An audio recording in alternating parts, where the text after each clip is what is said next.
The grid, the Morphin Masters, the emissaries, and the cosmic entities are all part of the Power Rangers universe, yet very few people have explained them clearly. In this video, I'll walk you through an explanation of all this power and these cosmic beings that almost no one talks about.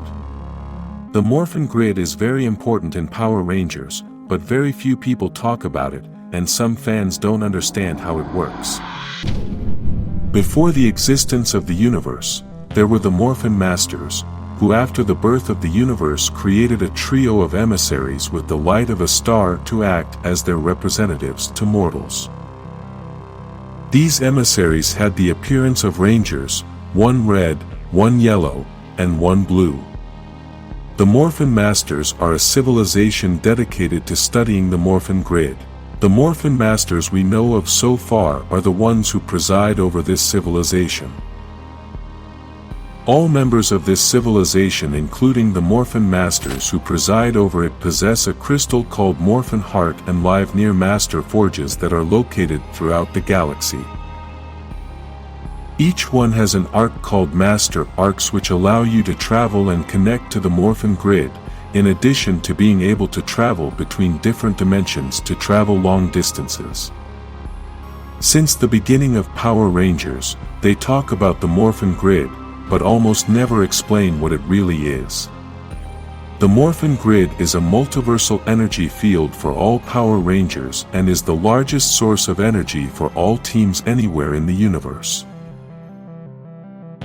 It was first mentioned in the 4th episode of Mighty Morphin Power Rangers. It was originally assumed and later shown to provide all Rangers with a specific link to the grid. The Rangers access that link using morphers, in which their cellular composition is instantly entered into the grid. In simpler words, the Morphin Grid is like a spatial internet which you not only access with a computer as we would do with the internet, but your cells connect to this grid, so you are part of the grid and each Ranger has a power that lives within each of them. Like the internet, the Morphin Grid allows you to travel long distances. This includes any part of the multiverse and time travel.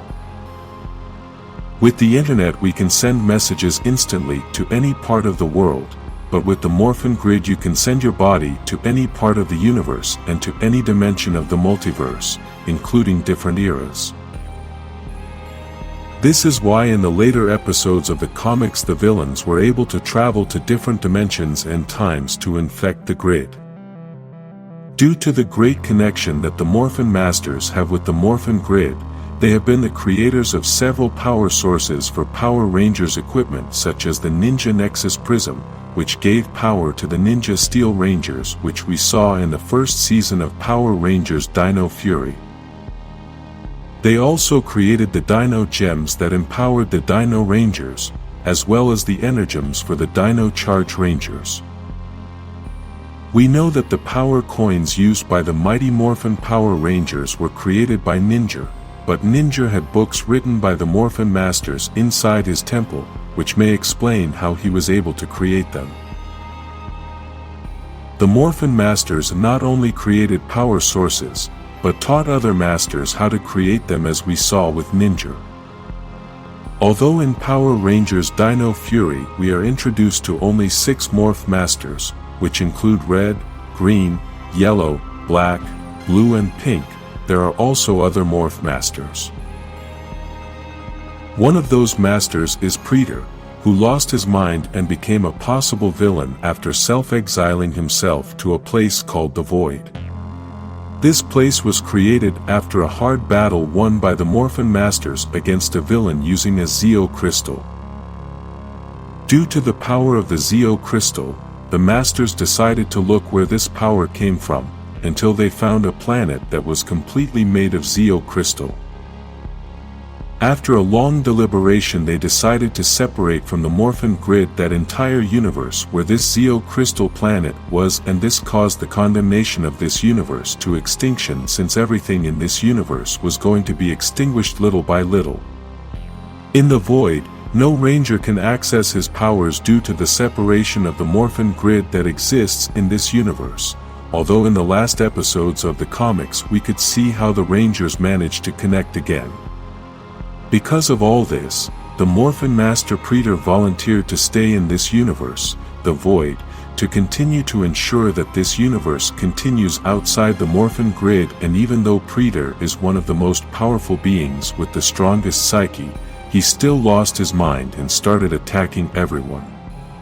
Continuing with the Morphin Masters, Zordon refers to them as a group of ancient sorcerers who threw the chest containing eggs of power into the sea millions of years ago, possibly the same eggs we saw in the last comics. The sorcerers hid a universe of power inside two mythical eggs which they threw into the sea. In the Power Rangers Dino Fury series, we met the Morphin Masters at the beginning of the saga after the destruction of the planet Rafkon, and the Sporix and the Knights traveled to Earth. The Masters appear to connect the Knights to the Morphin grid and combine the essence of the dinosaurs inside them, creating the Power Rangers Dino Fury to defeat the Sporix monsters and return them to their natural form. In all the Dino Fury series we could see the Morphin Masters in different moments, and we realized that they were present in all the events that have happened with all the Power Rangers teams. In the last season called Cosmic Fury, we could see that the Morphin Masters have a very important role even though they did not appear so much time. In this season we could see that the villains were able to lock up the Morphin Masters to take away all their power and use it as a powerful energy source. The concentrated power of all these Morphin Masters was so great that it made Master Zed such a powerful villain that he was able to destroy very strong Zords as if he were toys. These acts called into question the power of the Morphin Masters, as it was quite easy to catch them despite being such powerful beings. Obviously, this could simply have been a change in the script without thinking of respecting the whole history of these Morphin Masters, although this idea is supported by one of the last comics we saw with Ranger Slayer. In this other story, Kimberly tried to find the Morphin Masters to help the Rangers defeat the infection the grid was suffering, but by the time she found them, the Morphin Masters had gone crazy. Another important thing we saw in the Cosmic Fury season is that one of the Rangers managed to become a Morphin Master, and this had never happened in the entire history of Power Rangers. Previously the Red Ranger had sacrificed himself to save the Earth, and somehow the Morphin Masters brought him back to life using the energy of the grid. This was a temporary thing, but by the end of the season we saw this Ranger become a Morphin Master despite not having the same knowledge about the grid that the other Masters have. This also called a lot of things into question, as it makes us think that Morphin Masters can be chosen, although we don't know if they choose them themselves or if they are chosen by the grid. In short, the Morphin Masters are multidimensional beings who are believed to have existed before the creation of the universe as we know it, but we know for certain that they have been with us for over 65 million years thanks to the events of Dino Fury. These Masters study and manage the Morphin grid, which is the power source of all Power Rangers throughout the multiverse, time and space. This grid that connects to the cells of the Rangers allows them to gain great power as well as travel throughout the universe. In simple words, the Morph Masters are like the gods and creators of the Power Rangers. The emissaries are characters exclusive to the comics, and although we all know that the comics aren't part of the same universe we see on TV, they've always served as an expanded Power Rangers universe. The emissaries are mysterious beings who represent and serve the grid, and each is linked to a specific color. They are essentially guardians of balance, observers of the Power Rangers, and cosmic entities. Despite all this, the emissaries didn't always exist, so today we're going to show you how it all began. Billions of years ago there was a village that studied the Morphin grid and called themselves Morphin Masters. One of its members was the Phantom Ranger, which at that time was called Morphinaut, and his suit was white with some gold details. He was dedicated to study the Morphin grid like many others, but his studies were deeper and with very different theories. Many people thought he was crazy and that his theories were only dreams and lies.